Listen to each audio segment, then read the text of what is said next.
This is my attempt to answer Braindiscovering's morality challenge. Oftentimes I see theists asking how an atheist can be moral without God, without a higher authority, without an absolute authority, and I generally respond with two words: logic and empathy. But the truth is that empathy is a product of logic. Empathy is, I think, humanity's greatest deduction. It is the product of the ultimate product of our reasoning. And the reason I say this is because I believe that empathy is a reasoned stance based off of accumulated experiences, evidences. When we are young, newly born to this world, we are essentially creatures of ego. We have a perception of the world around us as objects in many regards, and we try and manipulate it towards our own ends. Over time, however, we, piece by piece, come across evidence that clarifies for us that others are like us. We look in the mirror and we see that we, kind of despite the impression we get from the inside of our skulls, from looking out through our eyes at everything around us, when we look in the mirrors we see that we have a form that resembles the forms of those around us. And we see that when those that are around us are injured, they react in the same way as we do to pain. If somebody cuts themselves, they jerk back, they grasp the wound, they cry out, they act the same way we do. And when we feel despair, when we weep, well, sooner or later we come across someone that's acting in the exact same way, and we can extrapolate the reason why they are doing so, the feelings they are experiencing. So after a while, piece by piece, we get a picture that everyone contains the same thoughts and feelings that we do fundamentally. And this leads to a very humbling realization. We realize that we are not so special, that others are like us. And this can lead to a grand realization, or at least a realization of a possibility. We can realize that perhaps we are in fact all special, that perhaps this world is greater than we had ever really imagined, that there is a deepness and a breadth of experience far beyond our own.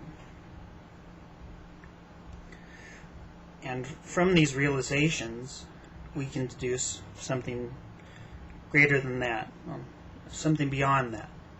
We can realize that when we cause pain to another, it is in a very real way the exact same as when we cause pain to ourselves.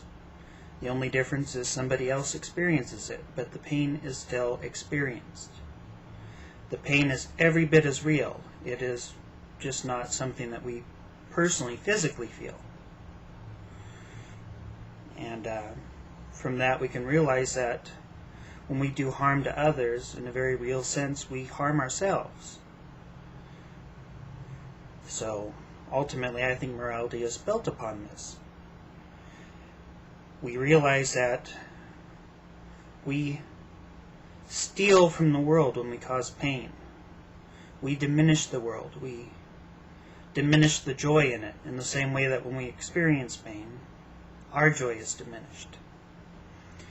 From this we realize that if someone works a lifetime and we steal it in a moment, it is the same as if we worked a lifetime only to have it all destroyed in an instant. It's the exact same. We realize that if we profit a nickel at somebody else's expense of a dime, there is a net loss to the world. There is a diminishment in the world. We realize that our own ends and objectives cannot have any special place beyond those of those around us. And from this, I think the all ultimate morality springs. We realize that we have to treat others as we treat ourselves. We realize that if we really want a worthwhile world to live in, that this principle has to be universal, that if we want to be safe from having everything stolen from us, if we want to be safe from people freely inflicting pain upon us, then we have to do our part to maintain these axioms. We can't cheat our way around these rules. Otherwise, we're still just causing the pain. What's good for one of us is good for all of us, and what's bad for one of us is bad for all of us. And what I don't like about sometimes the way religion reacts to morality is, for one thing, they take the list of things that cause pain, and they sometimes add things to the list that don't cause pain. They say that this list of things that are moral, things that make sense, like, thou shalt not murder, thou shalt not steal, well, they add a few things to it, like, you can't have sex with someone of the same gender. Oh, you can't eat shrimp. You can't wear fabrics that are of a blend of two different fabrics. You can't plant the same thing, or two different things in the same field. They basically add a whole bunch of nonsense to the list. And this doesn't always have to be the case, but it is generally the case. In addition to that, they have a way of looking at things that are genuinely moral and things that are not genuinely moral and giving them the exact same merit, because they believe that they come from the source of ultimate morality.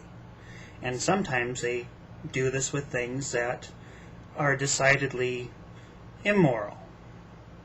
For instance, there are Christians out there in the world that will look at the golden rule in the exact same way that they will look at the genocides in Numbers. When, for instance, the Midianites were slaughtered, all the males and all the women that had ever had sex with a man, and the females that had not had sex with the men were kept for the Israelites' purposes. Whatever that means. As bad or just as incredibly awful or just bad as that might have been. But there are Christians in the world that will look at that slaughter and the golden rule of do unto others as you would have done unto you as having the exact same moral merit. And that horrifies and scares me. That their possibility for morality can be so hopelessly cluttered with the immoral and immoral that they can have such a distorted view, such an illogical view on how to make the world a better place, how to benefit us all. Well, I think I probably rambled enough, and I definitely don't want to ramble anymore, so I'm going to cut this video short now. Thank you for listening.